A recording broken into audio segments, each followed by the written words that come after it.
నమస్తే, welcome to RTV Telugu. ప్రస్తుతం నాతో పాటు తెలంగాణ ఉద్యమకారుడు, తెలంగాణ సంపత్ ఉన్నారు. మాట్లాడే ప్రయత్నం చేద్దాం. ప్రస్తుతం ఆయన బీజేపీలో కొనసాగుతూ ఉన్నారు. మాట్లాడదాం.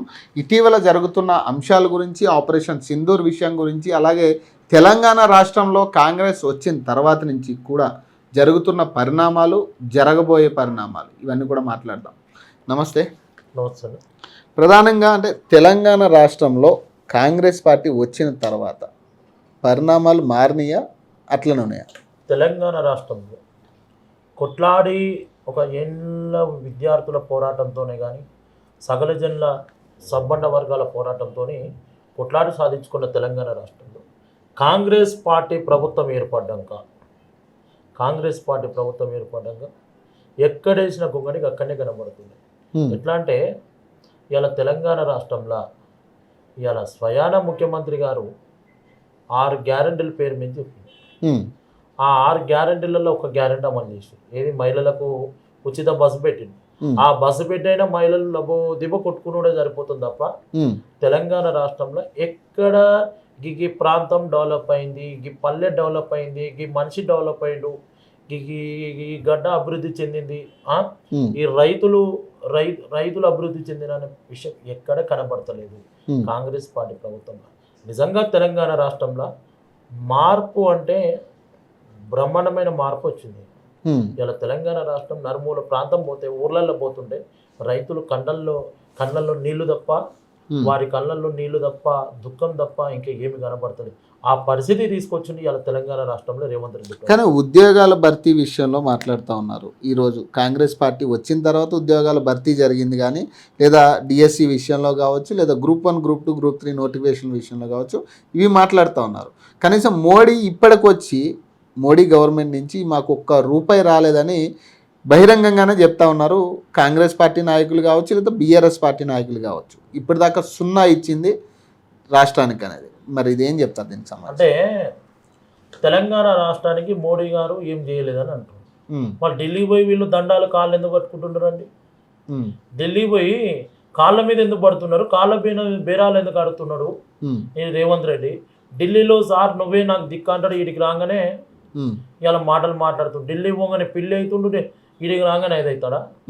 ఇలా నేను అడుగుతున్నా, తెలంగాణకు నరేంద్ర మోడీ గారు ఇలా నిధులు ఇవ్వలేదనే అంశం మీద ఇలా ఎక్కడి కాంగ్రెస్ పార్టీ నాయకులే కానీ, గతంలో బీఆర్ఎస్ పార్టీ నాయకులే కానీ ఎక్కడ చర్చకు వస్తారో రమ్మని నేను సిద్ధంగా ఉంటా. ఇలా తెలంగాణకు ఎవరన్నీ నేషనల్ హైవేస్ మొన్న ఓపెనింగ్ జరిగినాయి కదా, మొన్న ప్రారంభోత్సవాలు జరిగినాయి కదా, చెర్లపల్లి రైల్వే స్టేషన్ అంత మంచిగా అభివృద్ధి చేసిండు. అది ఎవరు సాధ్యమైంది? రామగుండం ఫ్యాక్టరీని ఎవరు అభివృద్ధి చేసిండు? ఇలా తెలంగాణలో ఎయిమ్స్ ఎవరిచ్చారు? తెలంగాణకు ఇలా ప్రజలకు అందిస్తున్నట్టు సన్నబియ్య పథకం, దాంట్లో ఎవరి వాట ఉందండి? ఎవరికి సొమ్ము ఉంది, సోకు ఎవరికి ఉంది? ఇలా కాంగ్రెస్ పార్టీ నాయకులు అడుగుతున్నా, ఇలా తెలంగాణ గడ్డ మీద నరేంద్ర మోడీ గారు ఇచ్చినట్టు అన్ని పథకాలు మీరు అందుకు అమలు చేస్తలేరు. మీరు అమలు చేయాలి కదా. కాంగ్రెస్ పార్టీ నాయకులు ఇలా తెలంగాణలో మాట్లాడుతున్నట్టు రేవంత్ రెడ్డి గారు ఇలా తెలంగాణలో ఎక్కడికైనా పోండి, శ్మశాన వాటికను అభివృద్ధి చేసింది నరేంద్ర మోడీ గారు. తెలంగాణలో శ్మశాన వాటికను అభివృద్ధి చేసింది నరేంద్ర మోడీ గారు. నేషనల్ హైవేస్ ఏర్పాటు చేసింది కూడా నరేంద్ర మోడీ గారి ప్రభుత్వమే. ఇలా అట్లా కొట్టుకుంటే అనేక పథకాలు, ఆయుష్మాన్ భారత్ అయితే ఈయన అసలు అమలే చేస్తలేడు రేవంత్ రెడ్డి. ఎందుకు అమలు చేస్తలేడు? మొన్నటి బడ్జెట్లో కేంద్రం మంచి ఒక పేద వర్గాల బడ్జెట్ని కేటాయించింది తెలంగాణకు. మీరు వినియోగించకుండా, మీరు చేసుకోకుండా తిట్లో పురాణంతో పోతారంటే ఏడవుతుంది అది?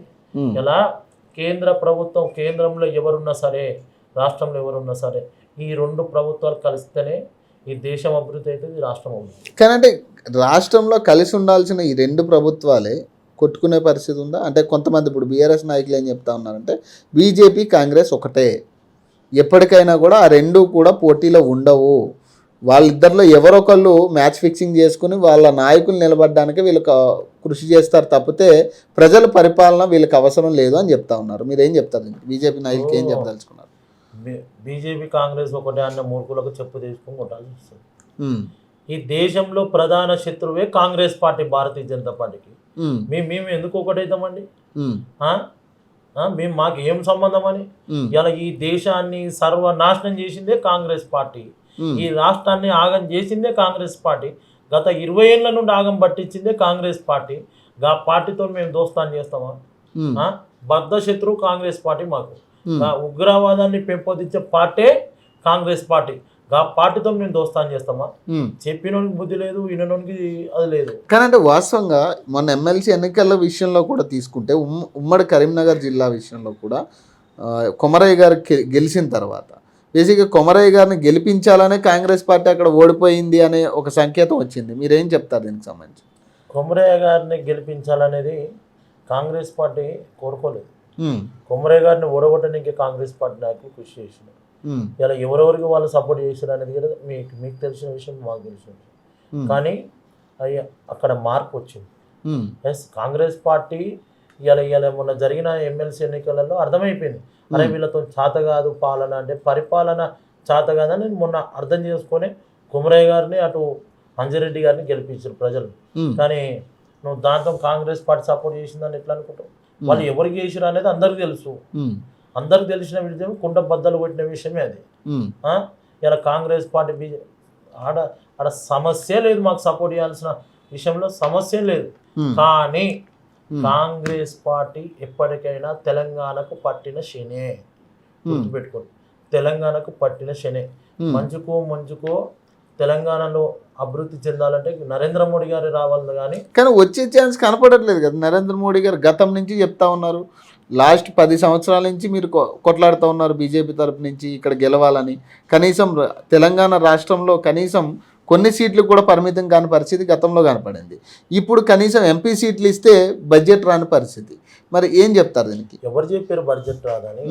ఎవరు? కాంగ్రెస్ పార్టీ వాళ్ళు ముసలి కన్నీరు తప్ప. దీని మీద తెలంగాణ రాష్ట్రంలో 8 మంది ఎంపీలు వాళ్ళ గలన్ స్వరం వినిపిస్తున్నారు తెలంగాణ రాష్ట్ర ప్రజల పక్షాన. వారు కేంద్ర ప్రభుత్వం నుండి కొట్లాడి నిధులు తీసుకొస్తున్నారు. ముఖ్యమంత్రి గారే చెప్తా ఉన్నారు కదా, గాడిద గుడ్డు ఇచ్చిందని ఆయన మాట్లాడారు కదా ఒక సందర్భంలో. గాడిద గుడ్డు ముఖ్యమంత్రి మేము ఇయ్యలే, గాడిద గుడ్డు ముఖ్యమంత్రి గారే తెచ్చుకున్నాడు. ఆ గాడిద గుడ్డు అనేది రేవంత్ రెడ్డికి సూటబుల్ అవుతుంది, బీజేపీ సూటబుల్ కాదు. ఎందుకంటే వారు స్వయాన ఒప్పుకుంటున్నారు, నేను పోతే చెప్పులు మూసుకొచ్చే పరిస్థితి తప్ప నాకు ఎవడు అప్పిస్తలేడని చెప్తున్నారు. ఇవాళ ఒక రాష్ట్ర ముఖ్యమంత్రిగా ఉండి పరిపాలించే చేతగానుడు మాటలు మాట్లాడుతున్నాడు. ఇలా రాష్ట్రానికి ముఖ్యమంత్రి మాట్లాడాల్సింది ఏం మాటలండి? ఏం మాట్లాడతారు రాష్ట్రంలో ఉండి, ముఖ్యమంత్రిగా ఉండి? ఇలా నాకు పరిపాలించే చేతనైతే లేదన్నప్పుడు దద్దమ్మగా రాజీనామా చేయాలి, పక్కకు జరగాలి. నువ్వు కాకపోతే ఇంకోటి వస్తాడు. కానీ నేను ఢిల్లీలో ఉండి నేను చెప్పులు మోసుకొచ్చే స్థాయి నన్ను ఎవడు నమ్ముతలేడు, ఎవడు చేస్తలేడు, అప్పు పుడతలేదనే మాటలు ఎవడన్నా ముఖ్యమంత్రి పరిపాలించేటోడు మాట్లాడతాడా అండి? ఏమన్నా పాలించే సత్తా లేనోడు ఎందుకు ఇవ్వాలి రాష్ట్రానికి? ఇలా తెలంగాణ రాష్ట్రంలో ఇలా గాడిద గుడ్డు అని మాట్లాడుతుంది కదా. ఇలా ఎవరికి తెలంగాణ ప్రజలకు గాడిద గుడ్డు తీసుకొచ్చింది ఇలా రేవంత్ రెడ్డి. ఆయన చేసిన రాష్ట్ర ప్రజలకు గాడిద గుడ్డు పెట్టిండు. ఇలా ఏం చేసింది రేవంత్ రెడ్డి గారు? ఇలా మాయ పకిరిగాని మాటలు చెప్పి ఇలా అడ్డమైన హామీలు రాసుకుంటూ ఇలా నువ్వు ప్రజలను మాయ పకిరి మాటలు పెట్టి నమ్మించి ఇలా నువ్వు గద్దెకెక్కినావు కదా. నువ్వు కనీసం పాలనంచినందుకు నీకు చేతనైతే లేదే. నువ్వు నువ్వు ముఖ్యమంత్రిగా ఉండి మాట్లాడాల్సిన మాటలేనవి. నన్ను నమ్మి ఎవడు ఎందుకు ఇస్తారు? ఎట్లా ఇస్తారు? నువ్వు పరిపాలిస్తుంటే ఆ మాటలు మాట్లాడుతుంటే ఎవడన్నా అప్పిస్తాడా? తెలంగాణ రాష్ట్రం ఎవరు చెప్పినండి? ధనిక రాష్ట్రమే తెలంగాణ రాష్ట్రం. ఎవరు చెప్పిండు?